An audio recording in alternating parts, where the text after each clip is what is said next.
জানুক। আচ্ছা আচ্ছা, সবার একটু জানতে দাও যেখানে একটা হোটেল আছে। আচ্ছা তারপরে সরষে ইলিশ পাওয়া যাবে। তখন ইলিশ কেন, মানে এরপরে তোমার ইলিশের সব শুরু হবে। ভালো যে মাছের একটা ডিমান্ড থাকলে আনা যাবে, যে আজকে চাহিদা আছে, লোক আসে খাবে, আচ্ছা লোকে জানবে শুনবে তবে না। তারপরে তো আসবে। দোকান খুলে পার কি বলো তো, মানে জানে যে এত টাকার জিনিস বিক্রি হবে, আমি এনে তো লস খাবো না ভাই। তোমরা ভিডিও করে চলে যাবা, তোমরা যে কোনো একটা পদের খাবা, কিন্তু ভিডিও করে চলে যাবা, লসটা তো আমি খাবো। আস্তে আস্তে সব হবে। আর ওখানে কিন্তু সরষে ভোলার ঝাল। সর্ষে আমার ইলিশ মাছ আনতে বলেছিলাম, আমি মানা করেছিলাম যে না, মটনও করতাম না, কারণ চাহিদা থাকুক, মানুষ জানুক আসুক বুঝুক। এক হাতে কিন্তু সামলাচ্ছে মিষ্টি সব।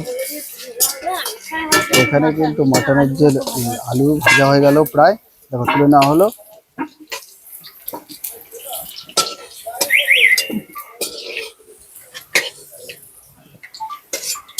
আলু ভাজা কি হয়ে গেছে?